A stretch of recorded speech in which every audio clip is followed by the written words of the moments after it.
Association tonight. I think it's an interesting point in the development of his practice, Adjaye Associates. The last couple of years have seen the completion of a clutch of modestly scaled but high-profile projects, ranging from the interiors of the new offices for the Commission for Architecture and the Built Environment,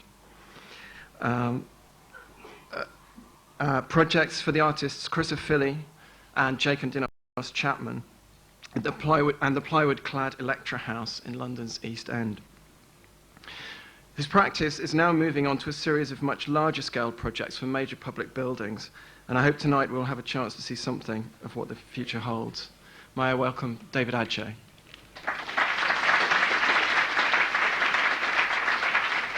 Thank you. Thank you. It's really nice to see so many friends and new faces here. I'm a little bit overwhelmed by the attendance. Thank you for coming. I today wanted to really, instead of sort of showing lots of projects, wanted to talk about the two areas that the practice has been concerned with, the private realm and the public realm. And I wanted to show three projects which sort of exemplified some of the strategies that we've been investigating in these prototype housing reconfigurations within the environment and what I'm calling kind of new palaces for very, very wealthy people. And then the private realm, the public realm, in a sense, the new commissions that we've got, which are really born out of very interesting collaborations that are happening with, well, essentially a borough in London who have commissioned us to work with them to develop a new sort of topology in their borough. And also something we've also won in North London recently. Okay, what I want to do is to really start by showing a film. It's a very short film, 3-minute film, that was commissioned by my office from a young documentary filmmaker, John T. Claypole, who's an incredibly interesting person. And in a way, what we did was that we wanted to commission him to make a video about the Elektra House, and we want to show that.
Okay.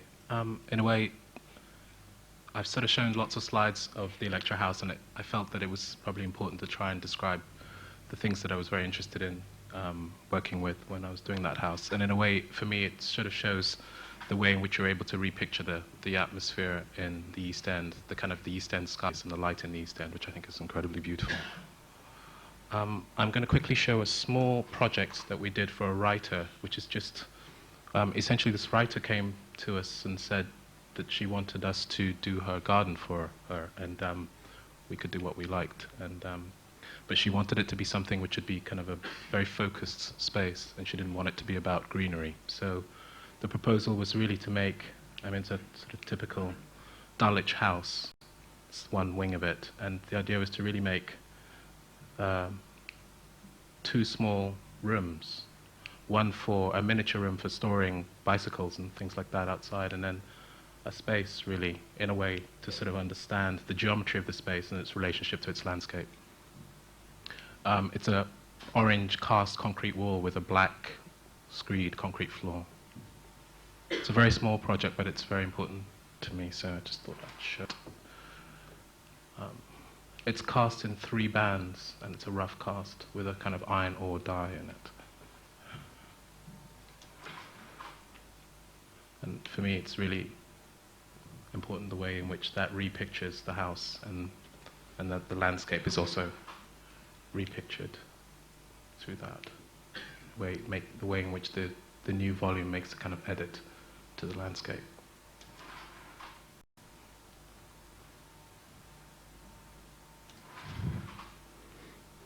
Sort of at dusk, there are just 3 lights in the space. It's really to be used for picnicking, and just like it's just an outdoor room. Okay. I'm going to talk about the next house, which, if the first house was in a way sort of typifying the kind of projects which we seem to be now doing, which are about prototype investigations into construction and new ways of living. This, in a way, sort of encapsulates the work that we're doing, whereby I'm sort of really actively engaged in looking at reconfiguring the sort of London stock, so to speak. I kind of see it as this way, this new surgery with London buildings.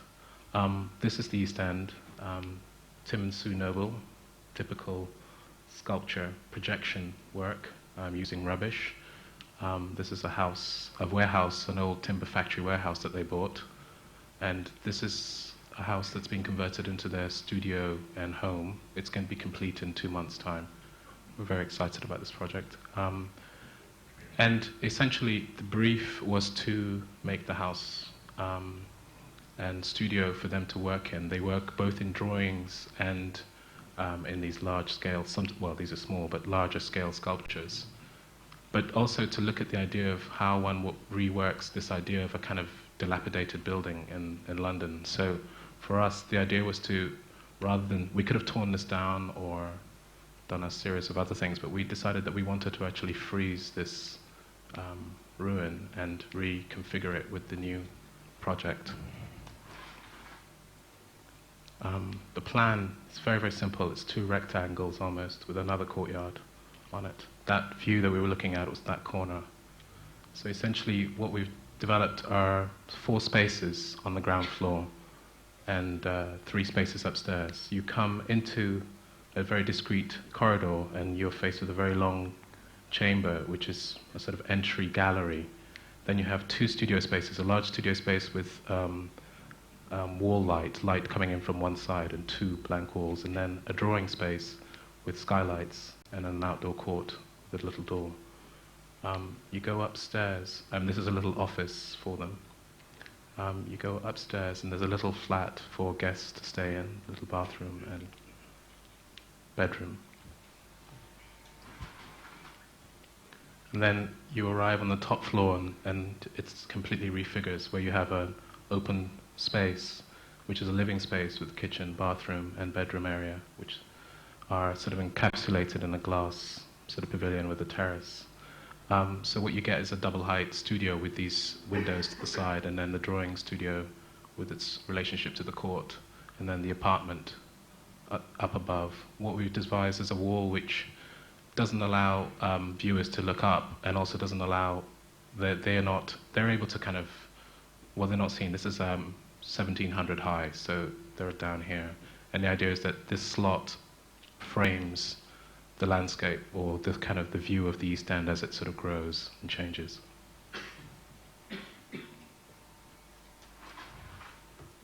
Just quick studies of the space. This is the main sort of making space, and that's the sort of the largest scale pieces. These spaces are 18 feet, and there was a sort of discussion that we had about the idea of big showing spaces, and the Royal Academy became the sort of model that we looked at. So the proportion of this is based on the grand rooms in the Royal Academy, so that they could actually really get a sense of just, not that that's the place they didn't want to necessarily exhibit, but it's just that it gives a good scale for the kind of work and the kind of space that this work is usually good to be found in.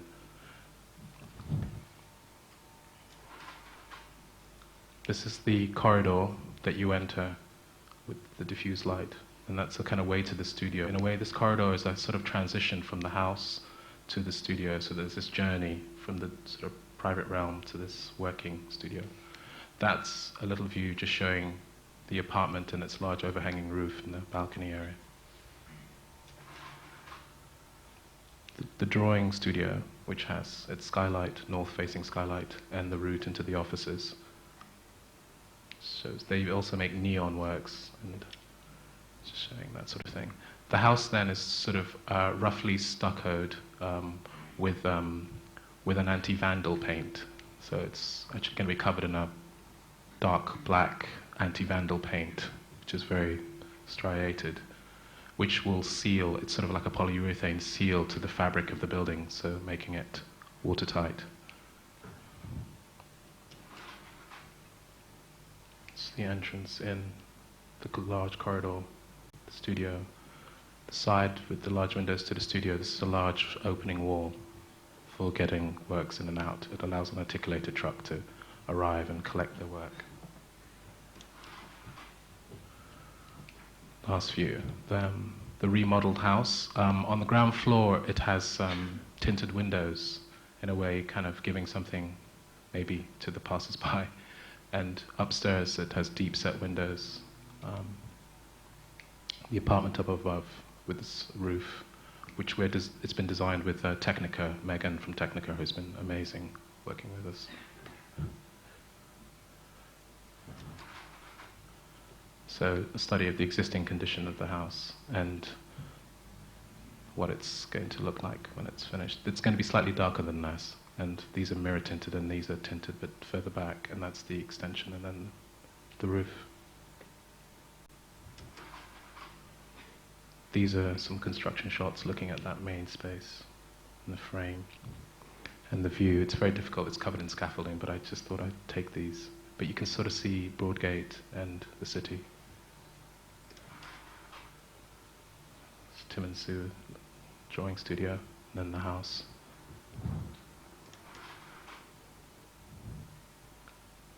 Okay.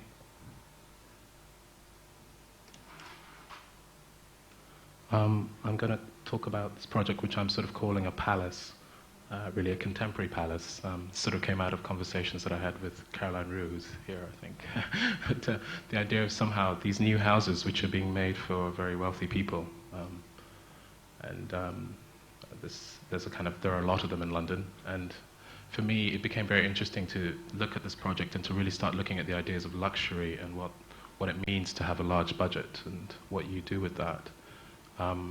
In this project, for me, it became about an investigation into the public side of this client's sort of a public realm. He has a large collection of antiquities art, maybe, and general things. Maybe too much. In fact, he's actually over-cluttered this apartment, which is very depressing to us. But he's got too many objects and has too many parties, I think. But this is Kensington Palace Gardens, lovely building that I really adore, next to the Czech Embassy. The gates, that's the house there. Just a view down the street looking at the typical villas, fantastic villas which go all the way down and overlook Hyde Park. That's the apartment block, which is a Seafoods building, very interesting Seafoods building with duplex apartments. And that's the penthouse that was reconfigured. We remodeled the entire thing, stripping it back to its columns and then remaking a new roof and a new enclosure.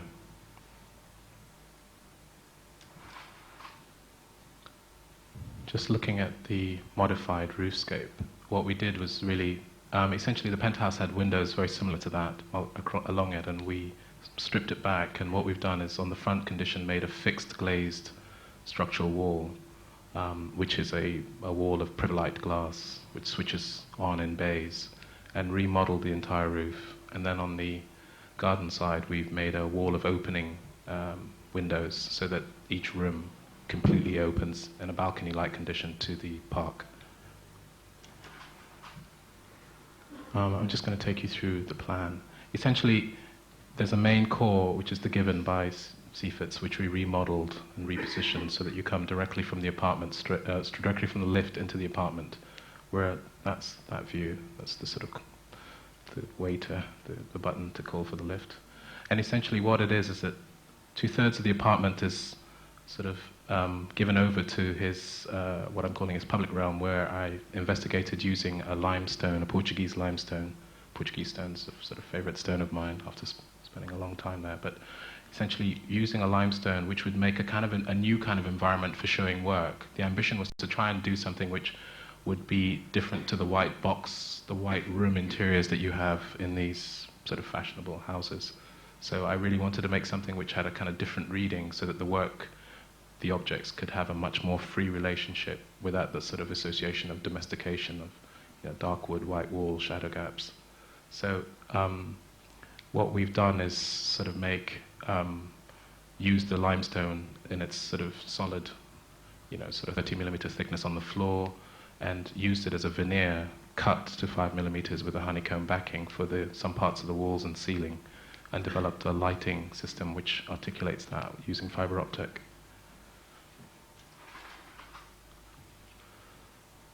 This is after coming through, going down, and that's the Privilite wall. There's a main skylight which sort of introduces that space, and then a glazed wall with services behind it, and that's the main living room.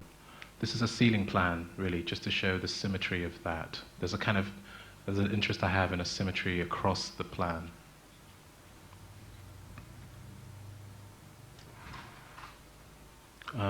The main space with the Privilite wall on, blinds were blacking out, and there's sort of the first lantern, which really announces the living space with its fireplace, and the view to the front of the street.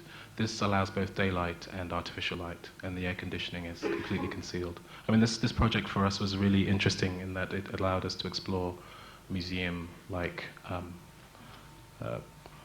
guess, technology in a private house. There's a terrace which we remodeled with a water feature and a canopy which retracts, so that the idea is that the living room walls open and you have a continuous inside-outside space which overlooks the park.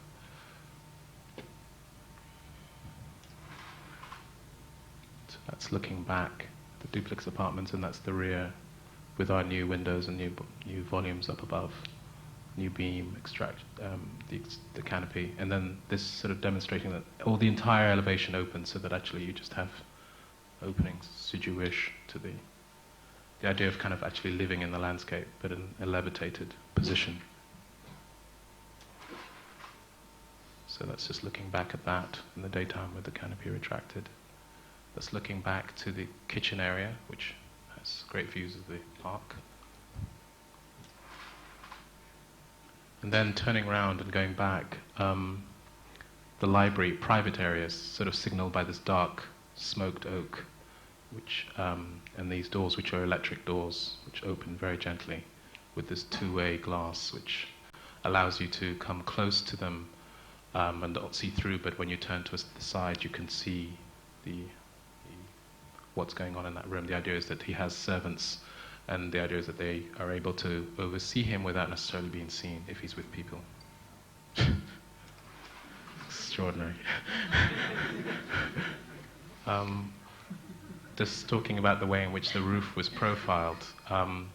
This is the library, sort of half pyramid, with its light. In a way, these lanterns each become the reverse sort of chandeliers for the space, the main task lighting for the space, and then the spotlights are sort of feature lights. And then a little access volume up onto the roof. That's the sort of the timber leaking into the public realm, and that's the private part.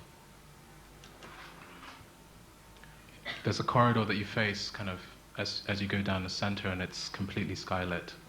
Sort of something that I learned from looking at Californian houses. Craig Elwood especially would do this. So the idea of opening up to the sky in this dark zone, and then these bedrooms which come off it symmetrically.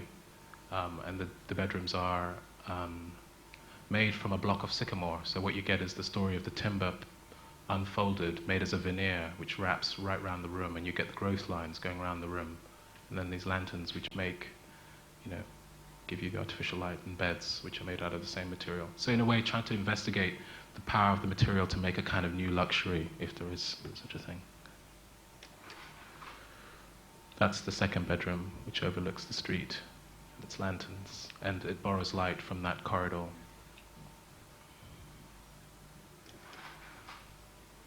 Then sort of the difficult but inevitable main space, the bedroom, and in the bedroom the modulation happens internally as opposed to being expressed on the roof, so you have these shapes that occur which acknowledge each space. The bed is kind of absolutely in the center and commands the landscape. It's a special bed that was made for him with a bench at the end and a sort of moving headboard. There are lights. The lights again accentuating that. This is a kind of a really beautiful African timber called, it's a West African ebony, which has been again unfolded. So there's one block of it. So whereas you think it's oak, it's actually if you focus again, you realize that this is actually Makassar ebony, West African Makassar ebony, one block again with all its growth lines, and it wraps around the bed. And then the bathroom, with a sort of room, which is sauna, steam room thing, with its sort of pyramided space. And the bath range, which was really fantastic, that we managed to work with some fantastic people in Lancaster to develop a new range of bathware. This is made out of a sort of insulated GRP, which is polished. It's a 3.5 meter bath with a 3.5 meter skylight. The wall, it goes opaque or clear, depending on when you're using it, I guess. And then the roofscape, which for me was very, very important in a way. That was the kind of third elevation, really, a really important modeling, which in a way makes a kind of contemporary reading of what all this is about, that these things articulate the room and kind of make the room function. It's lead and sort of large pieces of glass and timber decking. They illuminate at night, so it's a kind of landscape at night. Then now, I think that's the public, those are the three key public projects that I wanted to talk about. I'm going to quickly now talk about the, private projects, sorry, I'm very sorry. I'm going to talk about the public realm projects, but I'm going to start with a little pavilion which I made with an artist called Hannah Nadeem, a really important project for me, which really kind of investigated some issues which are being carried through. Thanks.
My brother did all the music, so I hope you like it. The Charlotte Pavilion was made for a housing association, and the original brief from them was to really have an artwork on a podium, and Hannah brought the project to me to collaborate with. And we went back to them and said, what you need is something that's between both things. So in a way, it's a kind of conversation that was about the way in which an artwork and a structure can be completely fused and indistinguishable for it to be for you to be unable to kind of perceive the boundaries where it's art and where it's structure or where it's architecture, so that it becomes a complete thing.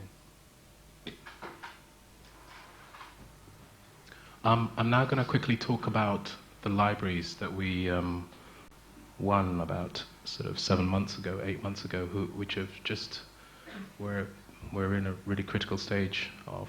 We're hoping to start the first one, this one, which I'm going to talk about, Chris Street and Popular, on the Lansbury estate in September, and the other one in early January.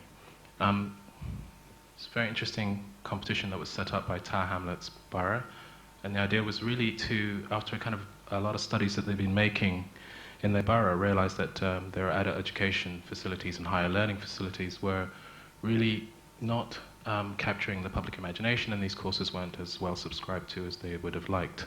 And also that their libraries were in very difficult buildings for them to maintain and keep and to upgrade and to put technology into.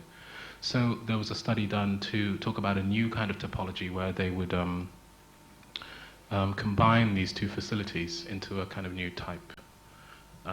We were incredibly excited and when we were asked to be part of the competition, and we were very fortunate to have won. It was a tough competition, but we were shocked by the braveness of Tower Hamlets to choose a practice like mine.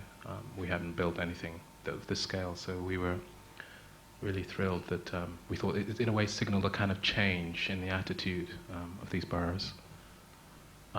We were up against people like William Alsop and Hawkins Brown and the whole gang, as I call it. This is the Lansbury estate, which is off Commercial Road. This is this bleak square which they've refurbished several times and keep trying. Our site is this Percy Engels baker and podium. Percy Engels is an East End establishment thing, I can let you know. It has beautiful orange propylene chairs and fantastic walling.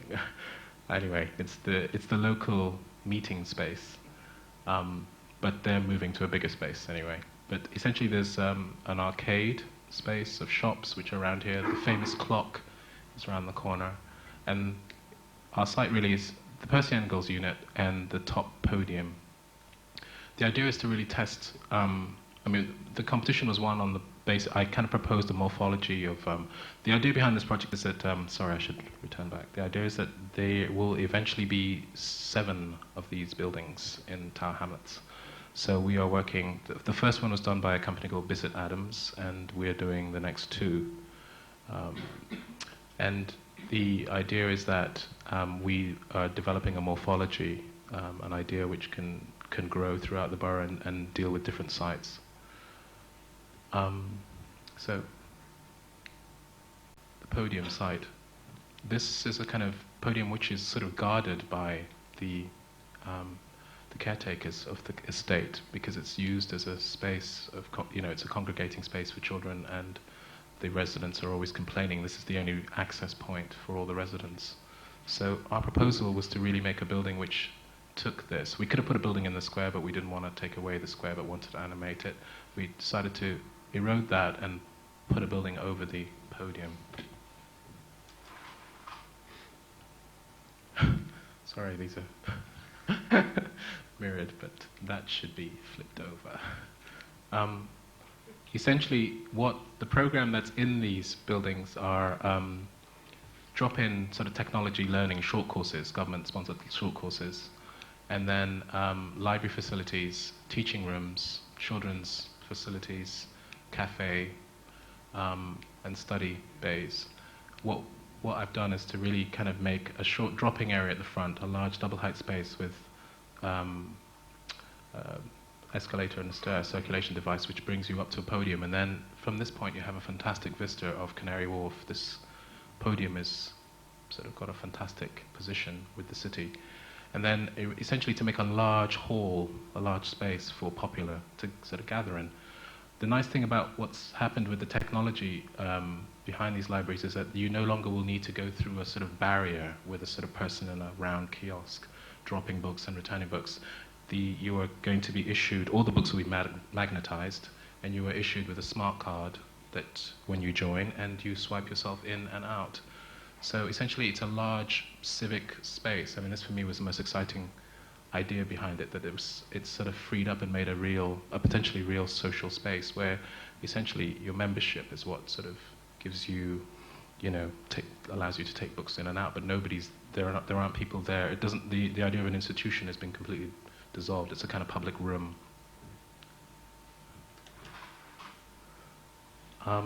We won this project with Arab Associates, Joe De Silva, team, she's been amazing learning curve for our office.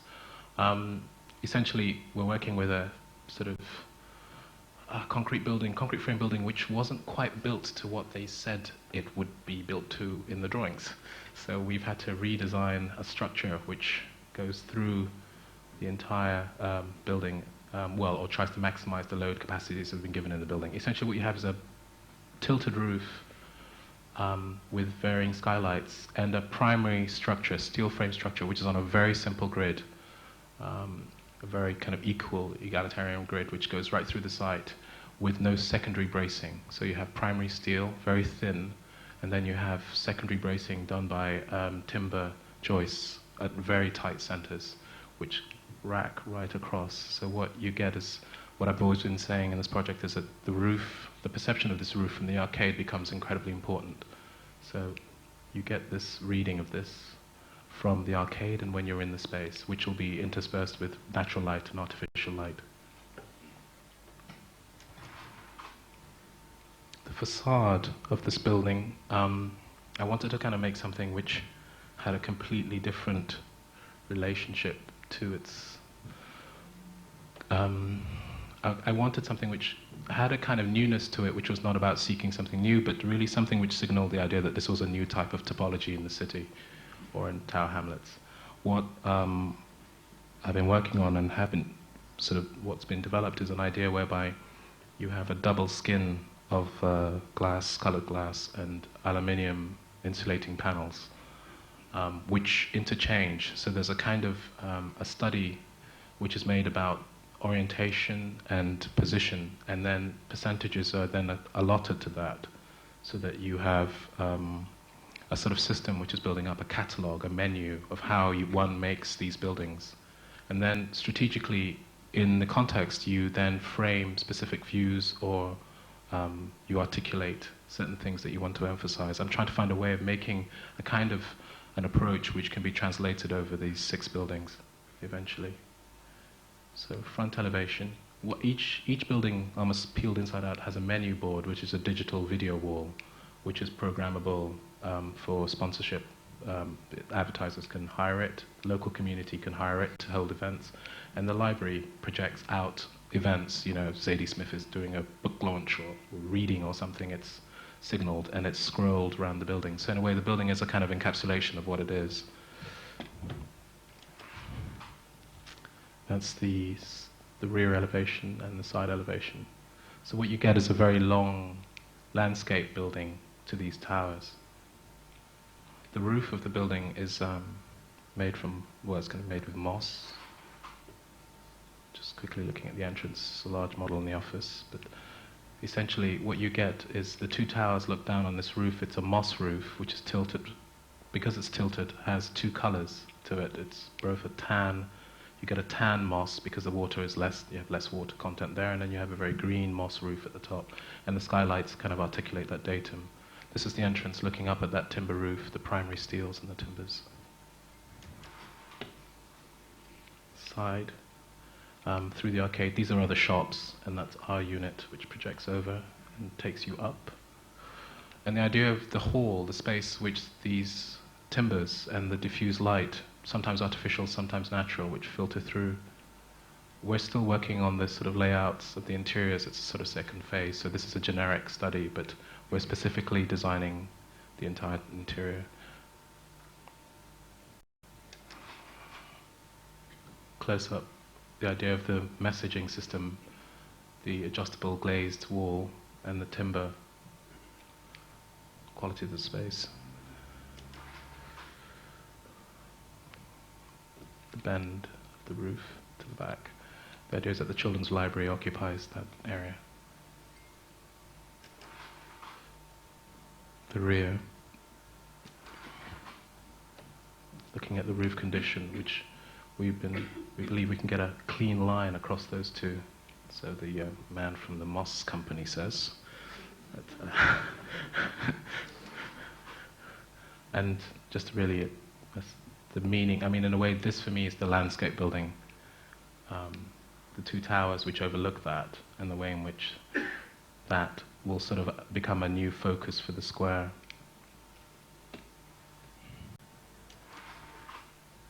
Building number 2, which is being developed at the same time. It's on Whitechapel High Street.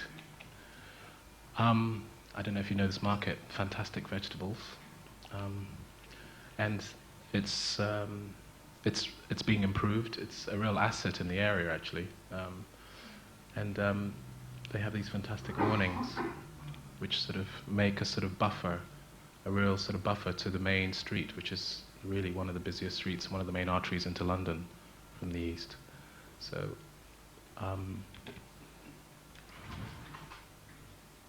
the site, that's the main Whitechapel Road city. This is Sainsbury's, very local landmark. This is the brewery building, the Albion Brewery building, which has been turned into flats, apartments. And the site is here.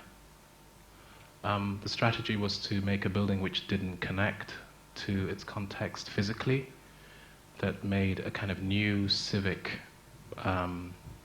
presence to the street.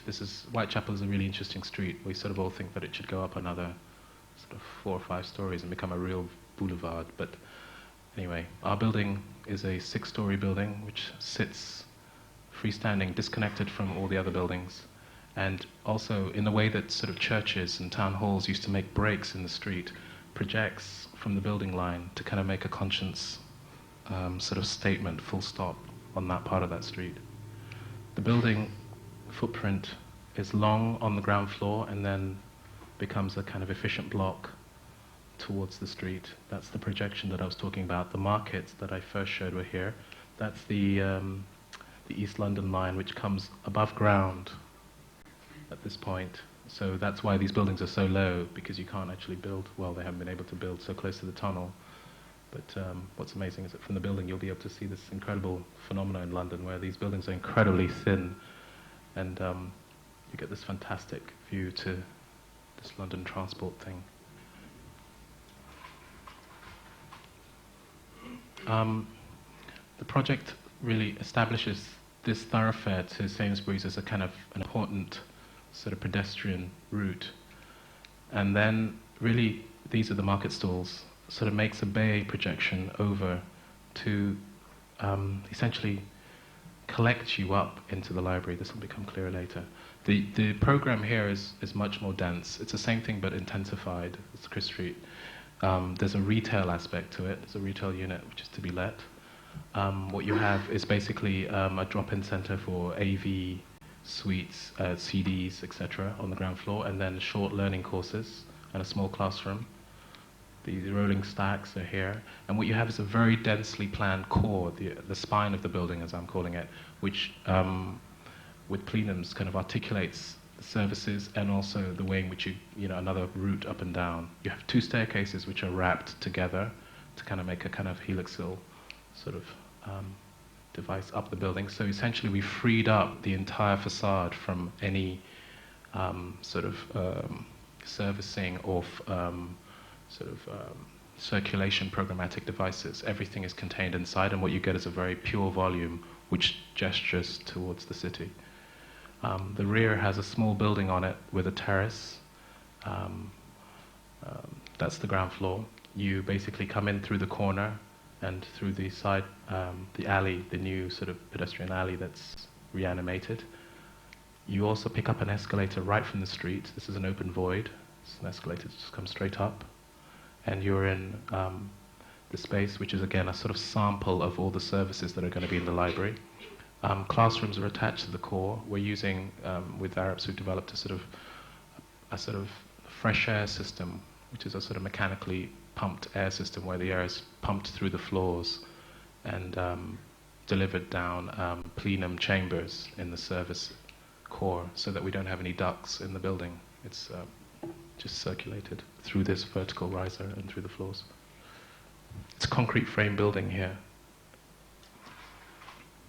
The floors up above articulate more of this, what I'm talking about. You have on this floor, it's a children's floor with a creche. The staircases are transparent, so you can see these going up. The escalator, you pick up an escalator which goes back outside and round and up.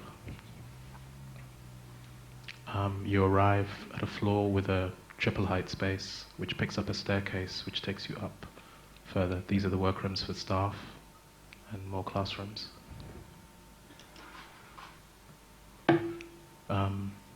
That first floor has more classroom facilities and library. The idea is that in this store, the facade is developed in order that it holds both the books. The books are kept on the opaque, on the solid parts of the walls, with desks and display units developed. So what you have is a perimeter system which is always forcing you to go around the building and also kind of picturing your location to you. That's what's going on. And then at the top, when you've come to the top, there's this library facility and then a large cafe restaurant which overlooks St. Paul's.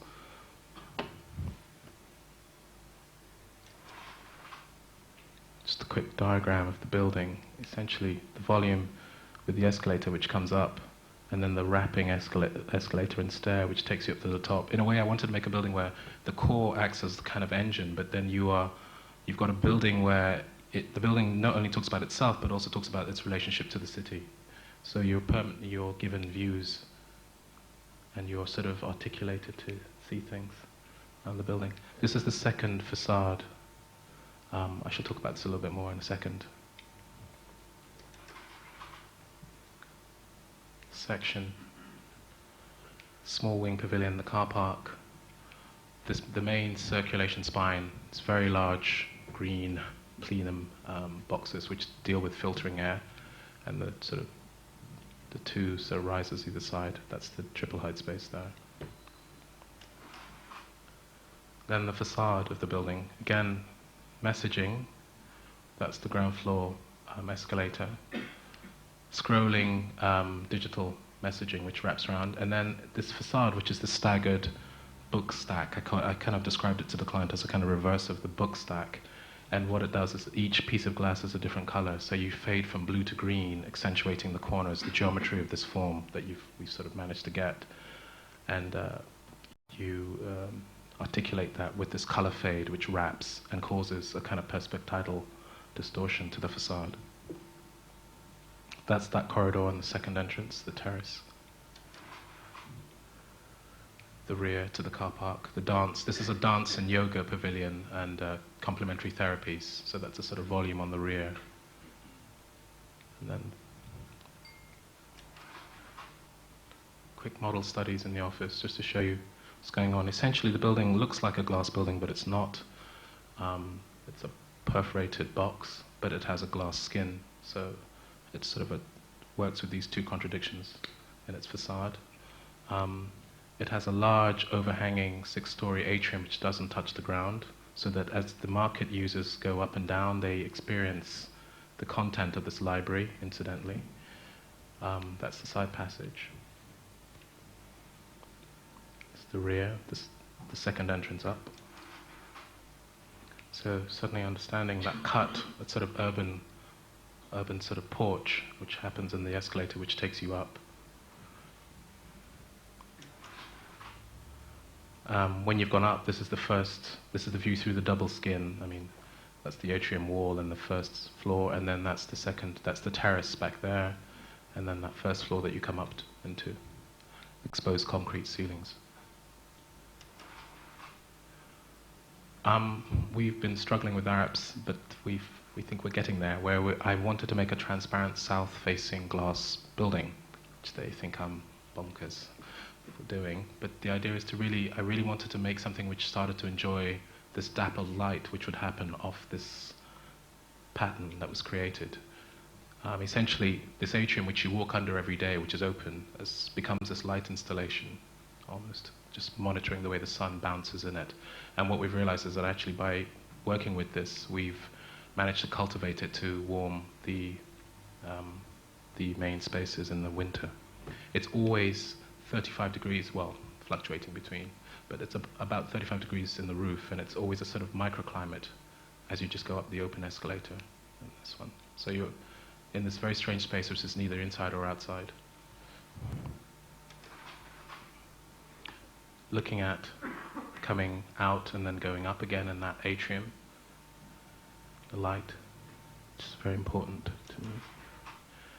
Then the staircase, which turns you up the sort of triple height space and seeing the different facilities. And this window, which overlooks Albion Yard, looks at the pediment and also looks at the east.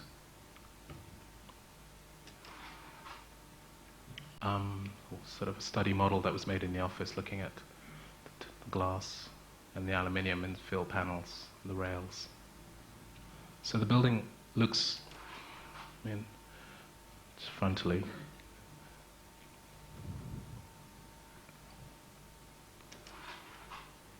The building, this for me encapsulates the two qualities of the building. In the evening, it's really a perforated box, which erodes to describe its real nature. And then in the daytime, it's a very reflective box, which reflects the sky and is luminous and dissolves, I hope. Lastly, I'm going to talk about a project which we won, which is quite politically sensitive, but we're working through it right now. Essentially, it's a project for the late MP Bernie Grant. It's a competition we won several months ago as well in Tottenham. And the idea is to make a centre of excellence for the community. That's the town hall, the park, the green in front of it, and the rear of the site. I'm really just going to show the master plan. There's sort of meetings going on actually today and tomorrow to decide exactly how we're specifically figuring this, but essentially it's going to be done in phases. What we've done initially up to this stage with Adam Scarra-Taylor as engineers and Oscar Faber as M&E consultants are to make a sort of master plan for the entire site, which is presented to the various funding bodies. And now we're looking at the specific project for the Bernie Grant Centre and how that can be tied into an overall strategy for regenerating this whole area behind Tottenham Town Hall. Just quickly, essentially that's the existing condition. That's the green I've just shown. This is the site. The proposal is to demolish these buildings, retain these, and the last part of the Bath building, which is a lot of people have memories of still. The idea of actually having a bath, a social cleansing, a place where the community can come and clean next to the town hall. I mean, what an amazing piece of social engineering from the 19th century. So we really like the idea of, well, it's also great to list it, but we've worked with the idea of keeping this fragment. Essentially what I wanted to make was a kind of new kind of master plan where you weren't trying to kind of re-densify the block, but to make a kind of lucid set of arrangements which rhyme with the existing buildings. So what you have is a series of buildings which are planned in master plan terms for perspectival effect rather than for zoning and grid relationships. So that the buildings really are about the way in which you approach the site. This is basically a dance, this is a performance building which is for acoustic gigs. This is an administration block. There's a box office in the green, a large 500-seater auditorium, workshop building, cinema, and a dance building, and training units. And the idea is that the theatre sits in the middle so that you can open out to the back. You can have large performances for up to 2,000 people in the back, or you can have intimate shows for 500 people, or you can have performances happening in this front space or in the green. So studies looking at that. The idea is that the family of buildings also have a kind of alchemic relationship, a kind of chemistry. You have a sort of chemistry of different materials stitching with the kind of red brick topology of the area. So the theatre is a timber box, and you have a coloured glass building, anodized building, an aluminium building, which stitched next to these existing buildings. These are just early studies, but just to give you an idea of the relationship between these new things. And just a quick drawing which shows this very gentle planning. We're very excited about this, and we're hoping to start phase 1, which is to really look at this shortly. Thank you very much.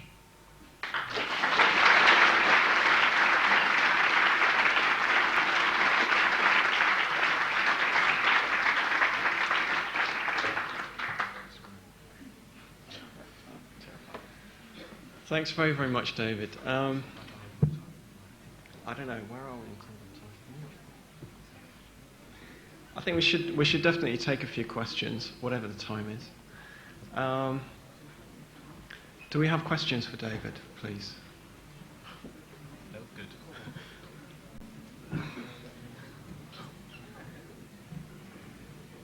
At the back here.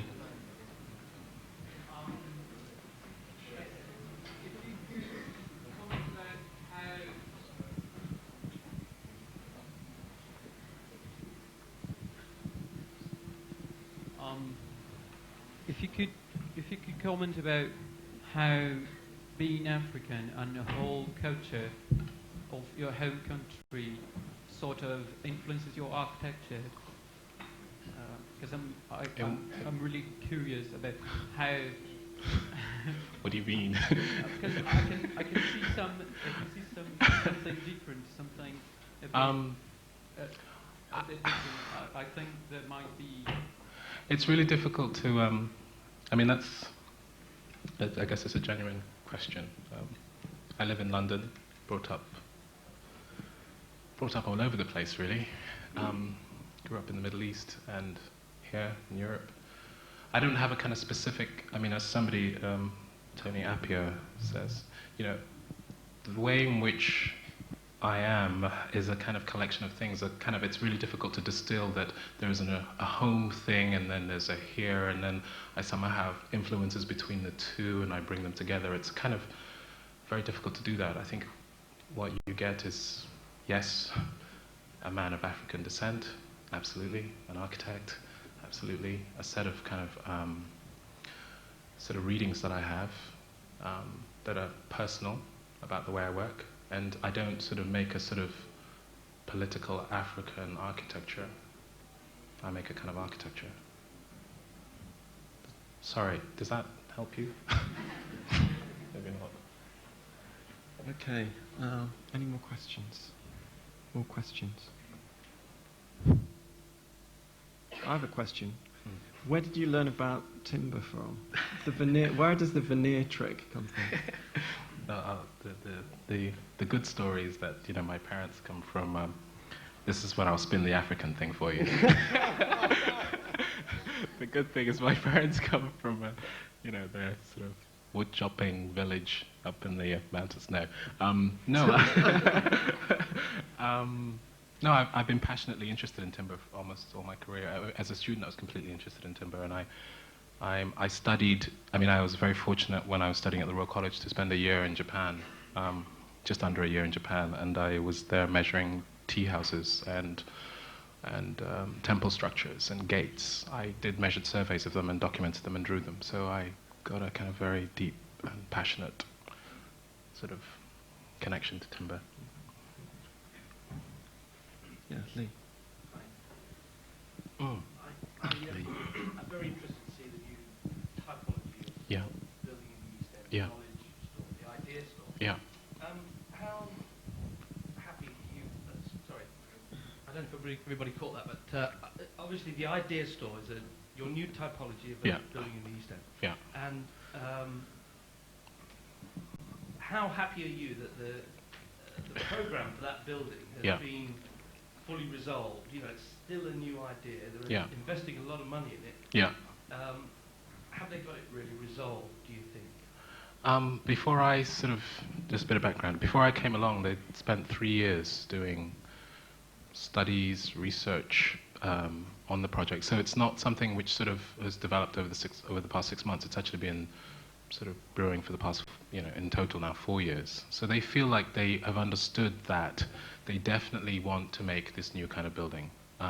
They definitely want to give the old stock back to the community. For instance, Whitechapel Library has been sold to the Whitechapel Gallery, and there's an idea of an expansion program into the Whitechapel Gallery, which makes sense. They could really refurbish that building with its connection to artists in the area and its relationship to artists in the area to sort of do something which makes sense. So the idea is that as we build new idea stores, the old buildings get sold or get given to various community enterprises. So there's a kind of very, they don't know if the building works. I mean, we talk about opening and then 3 months of quiet whilst they work it out, and then coming in. But I mean, what's interesting is that lifelong learning, the library facilities have sort of come together and agreed that this is exactly the sort of environment that they want to promote what they do in. So this is the best part. Yeah. Thank you. There's a question about your pavilion in East London. I'm curious to know whether you've had a response from the local community, and if so, what that response has been. Well, it was really interesting because I have this thing now. I've sort of realised that I keep thinking that somehow the local community is going to be really aggressive about things which sometimes seem sort of aggressive and aesthetically pleasing to architects, like using Corten and galvanized steel. And actually, I find that the bodies that look after these committees are much more conservative than the people themselves. The community, we made a large model and put it out, and they all loved it, and it's still there, and it's very much used. I mean, it's much more of a kind of place in the summer, because what the film doesn't show is that it's actually next to a play structure. So there's a kind of the sort of thin functional driver behind it is that it's supposed to be a place where mothers can wait whilst their children are playing on the structure, and it's very much used, and the kids kind of come there, and it's become a sort of clock for that environment. In the summer, it's very interesting to see. And they stand on it, jump on it, and the idea is that we didn't want to make anything that was overtly specific, so that the kids could really discover their own relationship to that piece of sculpture. But the community, I believe, love it. I mean, I think it's up for a Civic Trust Award or something right now.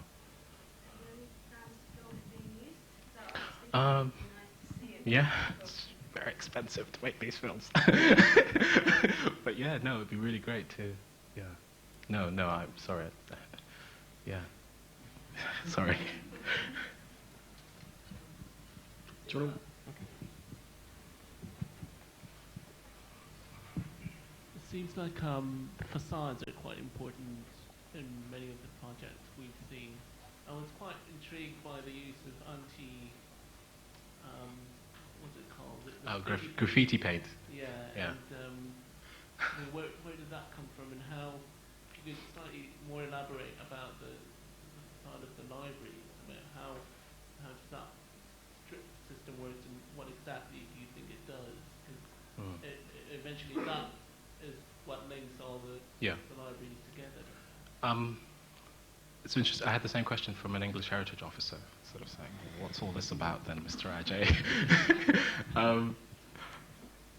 I kind of wanted to make something which was between the idea of making a kind of geometry between, structural openings. And I wanted to do something which was neither about curtain wall technology, high tech, which is about lining up things very beautifully and kind of having an ordering system which kind of organizes a building, and a way of making a sort of solid building which was about kind of carefully organizing windows in a structural sort of masonry facade system. But something which was between both, but was more about stitching, a kind of weave, which would acknowledge both poles in a way. The idea of kind of making a fabricated system, and then the idea of making something which could also respond to the scale of the sort of opening wall architecture. So the lines, the rails, are kind of organizing lines which kind of actually rhyme with the, something Tony talks about. Tony Fretton's a great exponent to that on the Listen Gallery, I think, talks about this idea, which is a very, very, very important contemporary idea for making a kind of contemporary building.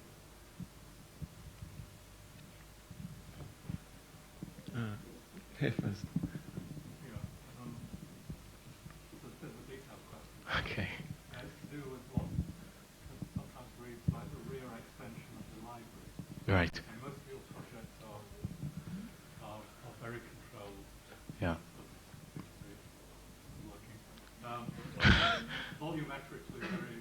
Yeah. And that's where I'm intrigued as to Thinking about the... your concept in terms of the main volume of the library and Yeah. the addition towards the Sainsbury Yeah. car park. Yeah. I mean, it sometimes looks a little bit pragmatic. That's why I'm asking the question. Yeah. I haven't... Sorry, I don't know if you heard that question is about volumetric purity.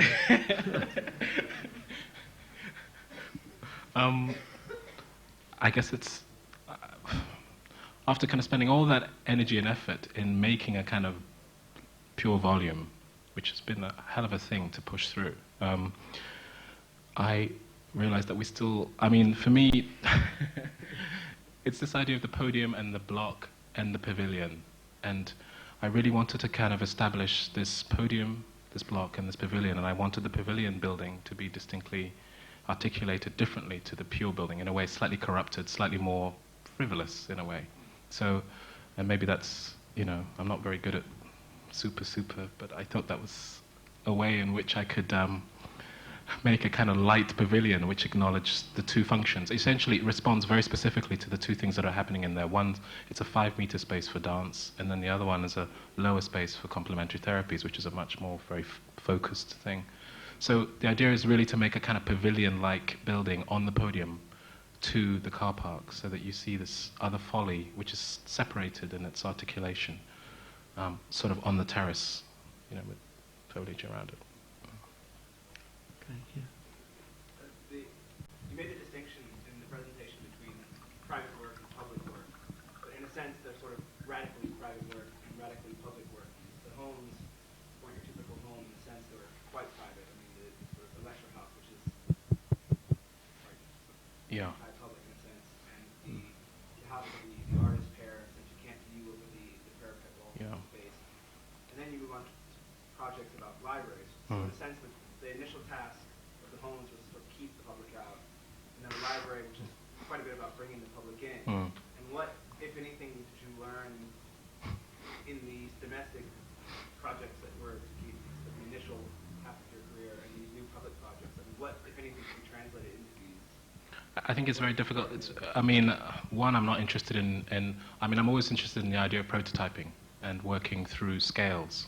I mean, I deliberately showed the concrete garden, which is a very tiny project, and the pavilion, because in a way they're kind of prototype engines for the approach.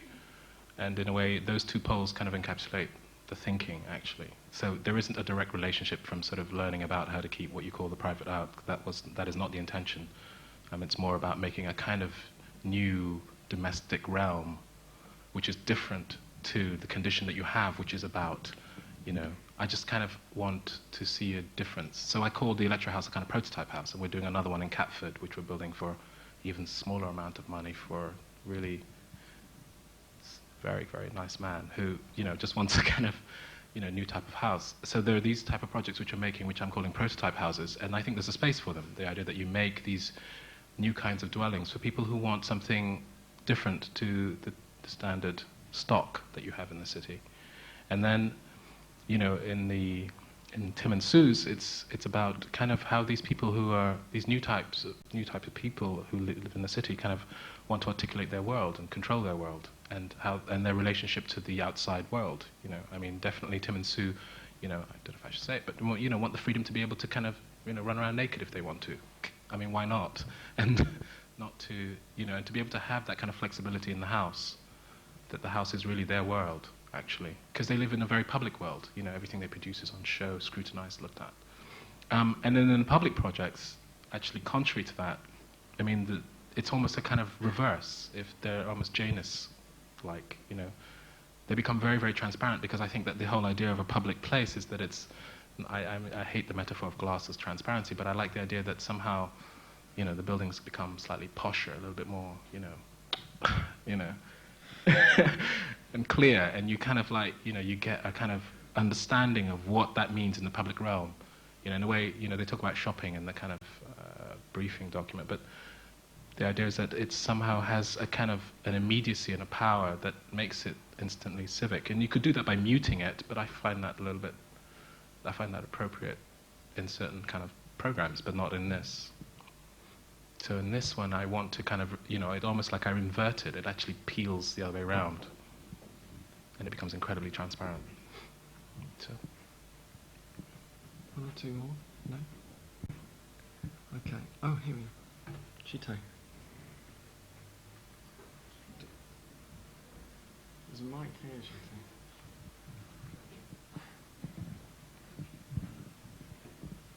You mentioned how Japan influenced you a lot in terms of the structures you looked at there and the idea of prototype just now.